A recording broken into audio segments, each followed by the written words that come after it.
გიორგი, როდესაც ბაგრატში შენ ერთ-ერთი ცნელი ხარ, რომელიც ასწავლე ახალგაზრდებს ქართულ საბრძოლო ხელოვნებას, იარაღები, რომელსაც ძირითადად გამოიყენებ და რომლებიც ალბათ წარსულიდან გადმოვიდა და რომლებიც თქვათ ახლა ქართულ საბრძოლო ხელოვნებას არის თუ არა რაიმე განსხვავებული იარაღი თანამედროვე, რომელიც შემატეთ.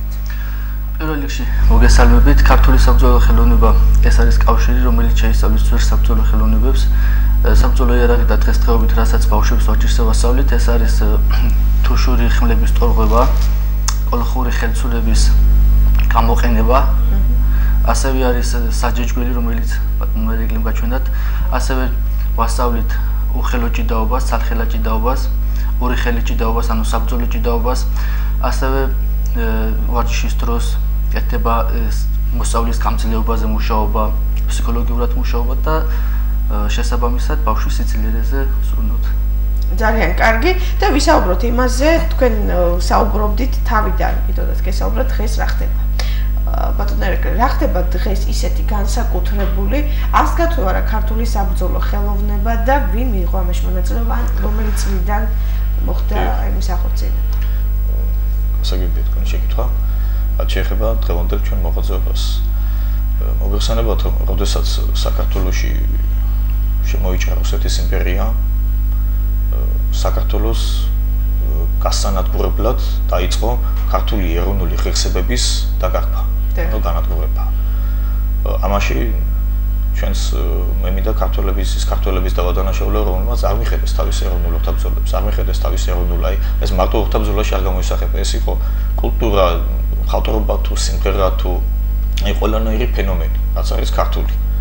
დავიწყებ იქიდან, რომ ჯერ საქართველოს გაუნადგურეს სამეფო ინსტიტუტი, შემდგომ ავტოკეფალია, შემდგომ მოიწყება ქართული კულტურის განადგურება, როგორც აი ეკლესიების გათეთრება, უბრალოდ ფრესკების კირით შეღებვა, გაძარცვა ეკლესიების, როგორც არის აგრეთვე ხალხის მოწყვილებით გაყვანა ომში, აი ასეთი ფაქტებიც კი იყო, რომ ხევსურეთში და თუშეთში მოწყვილებდნენ მებრძოლებს, რომ თვითონ მეფე ვიხმობ საბრძოლველად, აი წაიყვანდა ყველა გამოცდილ მებრძოლებს და მათი ან ხევში ჩახოცავდნენ, ან ტყვეთ მიყავდათ და ძალიან ბევრი ფაქტებია მის შესახებ. ბევრი დაუწერელია, რომელიც ცნობილია ისტორიული გადმოცემით. ამის შესახებ ეს არის უტყუარი ცნობები. მოხუცი ხევსურებიდან, თუშებიდან და დანარჩენი სხვა ქართველებიდან გადმოცემული. და რუსეთმა ჩვენგან არა მარტო ჩვენ დაგვიკარგა საბრძოლო ხელოვნება, არამედ ჩვენგან მიითვისა. მაგალითად, ყაზაკებმა ჩვენგან მიითვისეს ქართული ხმლის ინსტრუქტაჟი. დიახ. აი და ნახეთ თქვენ ყაზაკები როგორი ხმალი ქონდათ. ფაქტიურად ანალოგია ქართული ხმლის. რაც შეეხება აი რუსული სიტყვა შაშკალბად გაგიგონიეთ რომ შაშკალი სოფელი ჩეჩნეთში.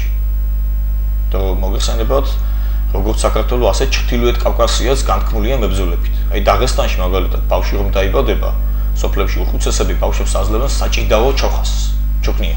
დიახ. ის უნდა იყოს მოჭიდავ. ეს არა მარტო დაღესტანში, ჩეჩნეთში, ინგუშეთში, მთელ ჩრდილოეთ კავკასიაში. და იქ მთელი ჩრდილოეთ კავკასია უკავშირდებოდა საქართველოს. ეს მოგეხსენებათ ისტორიიდან, რომ კავკასიელები, ჩრდილოეთ კავკასიელები იყვნენ ქართულ მეფეთა დაცვის წევრები, ქართულ ჯარში იბრძოდნენ და ქართულ მეფეთა და იგივე ქართულ ეროვნულ გმირთა აი გადასამალი ადგილებიც იყო ზოგჯერ ჩრდილოეთ კავკასიაში, აი მიუწვდომელი ადგილებიც იყო. ჩვენ მოვიპოვეთ რაღაც მასალები და როგორ მოვიპოვეთ ამასაც აგიხსნით. ყველა ქართველში უნდა გაიღიზოს ქართულმა სულმა. დიახ. საქართველოს მკვეთრით აღსდგა იმით რომ ჩვენ აღვადგინეთ ავტოკეფალია. საეკლესიო ავტოკეფალია. ამიტომ ეკლესია არის მართველი ერისა. მოგახსენეთ რომ ჩვენ ვართ პატრიარქის ლოცვა-კურთხევით და პირველი ჩვენ დახმარება მოგცა უწმიდესმა. აი ჩვენ რუსთავში ვიყავით შეჯიბრებაზე, დავიკავით ეგ პირველი, მეორე, მესამე ადგილები, სამი პირველი ადგილი ჩამოვიღეთ, რამოდენიმე მეორე და პატრიარქმა სიხარულისგან მოგცა 500 ლარი. ესე გავუხარდა ჩვენ მოღვაწეობა და ამ თანხით ვიყიდეთ უბრალოდ მატერიები და შევიგერეთ რაღაც ფორმები, სავარჯიშო ფორმები. შემდგომ უკვე მოგეხსენება თუ რა მოხდა საქართველოში ბოლშევიზმის მიმართ, ბოლშევიკებმა რა უკნა საქართველოს, როგორ გაანადგურეს, რა დარტყმას მიაყენა რუსეთის იმპერიამ, შეიძლება ვთქვათ რომ 100 ჯერ მეტი მიაყენეს უკვე კომუნისტურმა მმართველობამ საქართველოს. განსაკუთრებულად კომუნისტმა ქართველებმა. აი ქართველი კომუნისტები, რომლებიც ზიზღით იყვნენ საქართველოს მიმართ და იყვნენ ერის მოღალატეები, სრული ამ სიტყვით. აი რაც შეეხება რუსებმა რომ წაგვართვეს ჩვენ ეს, მაგალითად რუსულ ჭიდაობას ბევრი დღეს უძახის სამბოს. რაც პირდაპირ მნიშვნელობით ნიშნავს სამა ბარონა ბეზარუჟი. სამბო ჩამოყალიბდა ხარლამპიევის მიმართ. აი მიერ რომ იმ დროინდელ აი საბჭოთა კავშირში იყო ჩინეთიდან შემოსვლა ხომ ეს მოგეხსენებათ ისტორიულად იცით და ჩინეთი და მთელი აღმოსავლეთი ფლობს აღმოსავლურ საბრძოლო ხელოვნებას. ეს კუნფუ იქნება უშუთუ ასე შემდეგ. და აქ უნდა შეექმნათ საბჭოთა კავშირში აი მათი საწინააღმდეგო რაღაც ორთაბრძოლა. ჩინელების და იაპონელების და აი ამათ საწინააღმდეგო ორთაბრძოლა. ამის გამო ეს კარგად იცოდნენ მაშინ სტალინსაც დიდი წვლილი აქვს ამის შესახებ. წვლილი ჩვენგან ვარყოფითად უბრალოდ ჩვენი წაიღო და ჩამოყალიბდა სამბო. აი 70%, რასაც დღეს სამბო ჭიდაობა რაც არის, 70% არის ქართული ილეთები. 25% არის მონღოლური და 5%-ია უზბეკური კურაში. და აი რასაც რუსეთის ჩეკა, მაშინდელი თუნდაც შემდგომ აი უშიშროების ჯარი გრუ რასაც ქვია, აი კასკადი დღეს რასაც ქვია, ესენი ვარჯიშობდნენ სუფთა სრული ქართული სისტემით. ესე წაიღენ ისე რომ ჩვენგან ქართველები ჯარში თუ წაიყვანდნენ, აი საბჭოთა ჯარში არ იყო ეს. ერეკლე წაიღეს სხვებმა, მაგრამ დავივიწყეთ ჩვენ. ეს კი სამწუხაროდ ჩვენაც წინაპრებმა. ჩვენ დავივიწყეთ ხო ქართველებს. ჩვენ და საბედნიეროდ შემორჩა მთიანეთში, განსაკუთრებულად ხევსურეთში, გურიაში, აჭარაში შემორჩა ის ხალხი, რომლებმაც ეს შემოინახეს. აი ჩვენ გვაქვს ერთ-ერთი ფოტოსურათი, სადაც აი წერალი კონსტანტინე გამსახურდია არის ასული ხევსურეთში და ხევსურებთან ხვალავს. და იქ ერთ-ერთი თოთიალდაური პატარა ბავშვი, რომელმაც შემდგომ ჩვენ გვასწავლეს ყველაფერი.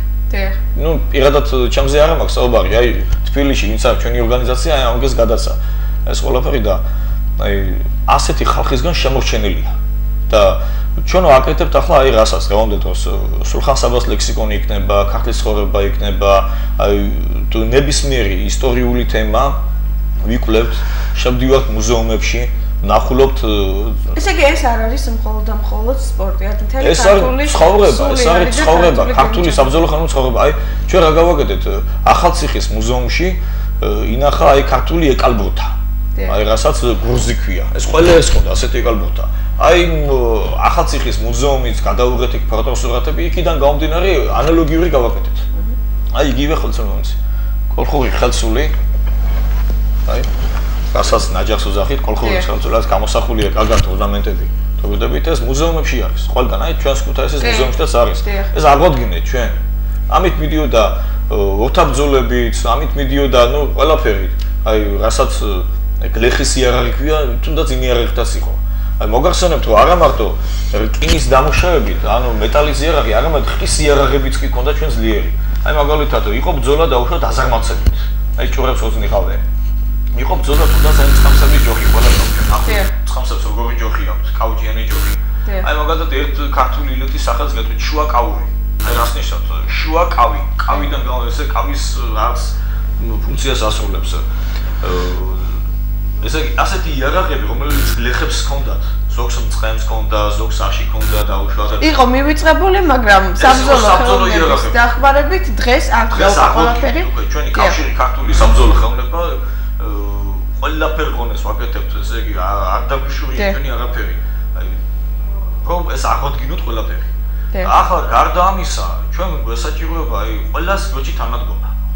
მოდით ამაზე შემდგომ ვისაუბროთ, მე მინდა მაყურებელს უთხრა, რომ თქვენ შეგიძლიათ სულ რამოდენიმე წუთში მუსიკალური ნომრის შემდეგ შემოგვიერთდეთ და აუცილებლად შეიტყობთ საკმაოდ საინტერესო ინფორმაციას ადგენის შესახებ, რომელიც ჩატარდა იცით საქართველოს სხვადასხვა კუთხეში და რამდენად მიიღო მონაწილეობა ქართული საბრძოლო ხელოვნების კავშირმა აი ამ ადგენის წარმოდგენებში, ამაზე უკვე შემდგომ ვისაუბრებთ და დარწმუნებული ვარ, რომ შევძლებთ ვიდეო მასალის მოწოდებასაც, ასე რომ მოусმინოთ მუსიკალურ ნომერს, ხოლო შემდეგ აუცილებლად დაგებრუნდებით აბოლოდით.